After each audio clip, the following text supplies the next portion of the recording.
So we're traveling along the highway and you see this beautiful land of Palestine.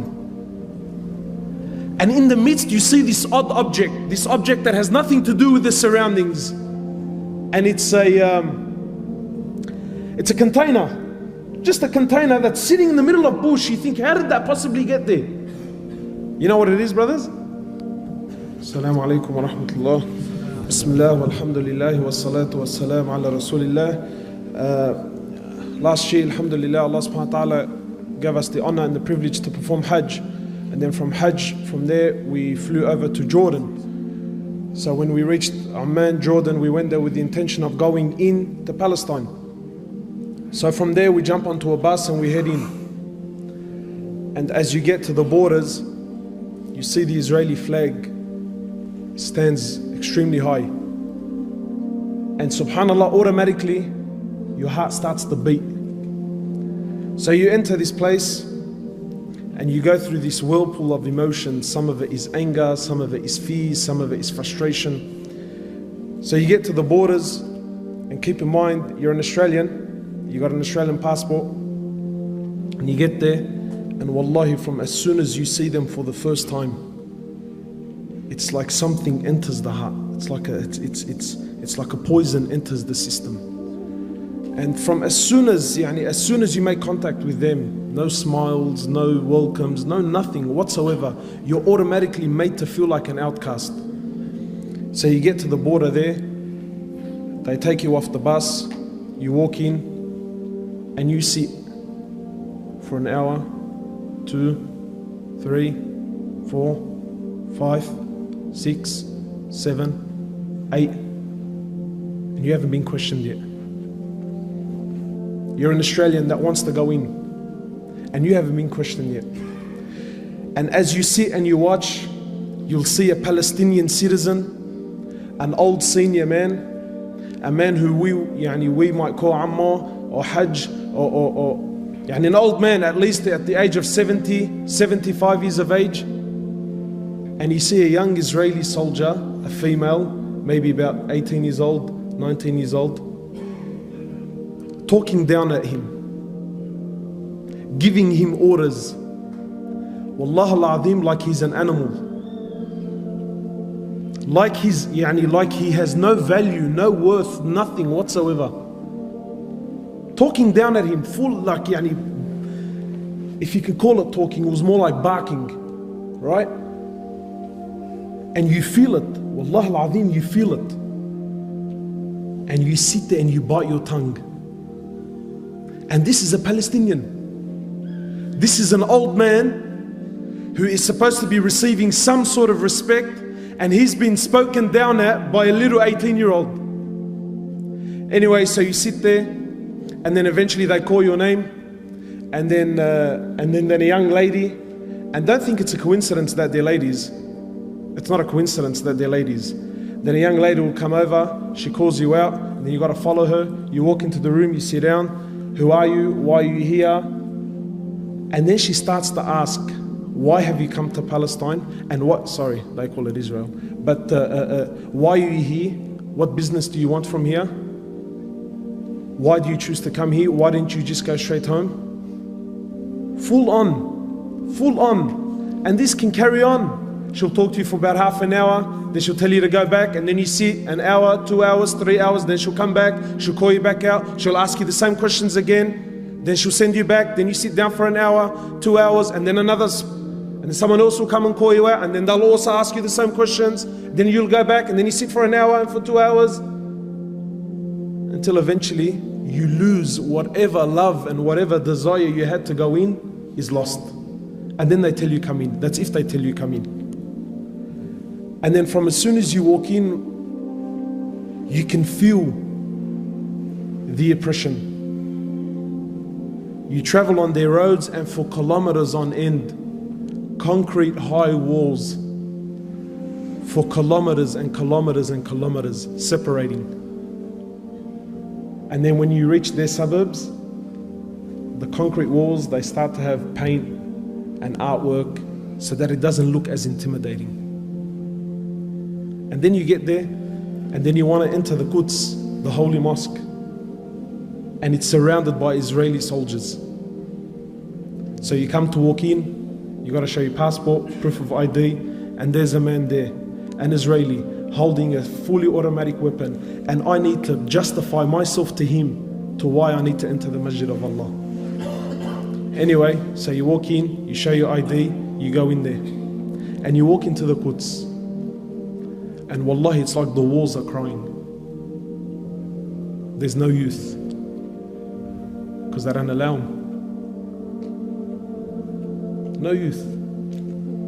You walk in and they have a stand, a glass stand with a collection of bombs, grenades, shells, things that have been fired into the masjid over the period of years. You look at the shells made in the USA. Anyway, so you pray your Isha, and maybe now you're thinking, maybe I'll stay and make some dua. No, you can't stay, brother. Why? Because they got to lock up the masjid. 9:30, everyone's got to get out. But who does the final inspection? They do. Do you think they honor the masjid and take their shoes off? They walk in. And while all this is you can absolutely say nothing. And then you speak to the local, and you tell him, how come, how come where's all the Muslims? How come there isn't more people? He tells you, brother, I have to show my passport and my ID 5 times before I reach the doors of the masjid. This is a citizen. He has to show his ID and his passport 5 times before he can reach the masjid. And if he forgets it, so let's just say he's forgotten, right? He can get charged. He falls into harm. You imagine, in this country, you cannot travel from Lakemba to say to Darwich. Say from Lakemba to Darwich. You get stopped twice. This is for the citizen, never mind the tourist. The citizen, his own country. He gets stopped twice, and twice he has to stop, prove who he is, get out of the car. If his wife is with him, she also has to get out of the car. The car's got to get inspected every single day. And if this brother has to go to Darwich twice, 3 times, 4 times, it's the same guard. He's seen him the first time, he's seen him a couple of hours ago. Him, his wife, his kids have to get out of the car and they have to inspect. But it gets worse. It gets worse. So we're traveling along the highway and you see this beautiful land of Palestine. And in the midst you see this odd object, this object that has nothing to do with the surroundings. And it's a container. Just a container that's sitting in the middle of bush. You think, how did that possibly get there? You know what it is, brothers? It's Palestinian land that some Jewish person puts his container on there, but it doesn't do anything. And it sits for a month, 2, 3, a year, 2 years, until it becomes normal to you. Until the Palestinians no longer question the container. And then what does he do? He builds a house there. It's become his land. And you see these little containers everywhere. And you see these little containers everywhere. My time is almost up. I'll share just a few things with you. When we went to Masjid al-Khalil, that's where our Prophet Ibrahim alayhi salatu wasalam is buried. This isn't, I'm not trying to put spices here. This is history, you can look it up. Masjid al-Khalil was a masjid that belongs to the Muslims. In 1994, Salat al-Fajr, the Muslims were there praying Salat al-Fajr. A Jew from the States, a doctor, walks in and opens fire to the Muslims that were praying. While in sujood, kills 30 and wounds 125. So what do you think happened? I'll tell you what happened. They closed off the mosque. They made an investigation. You know what the result of the investigation was? They turned half of it into a synagogue. And this, whatever you want to call him, his grave became a shrine. And extremist Jews used to go there and make pilgrimage at his grave. A hero.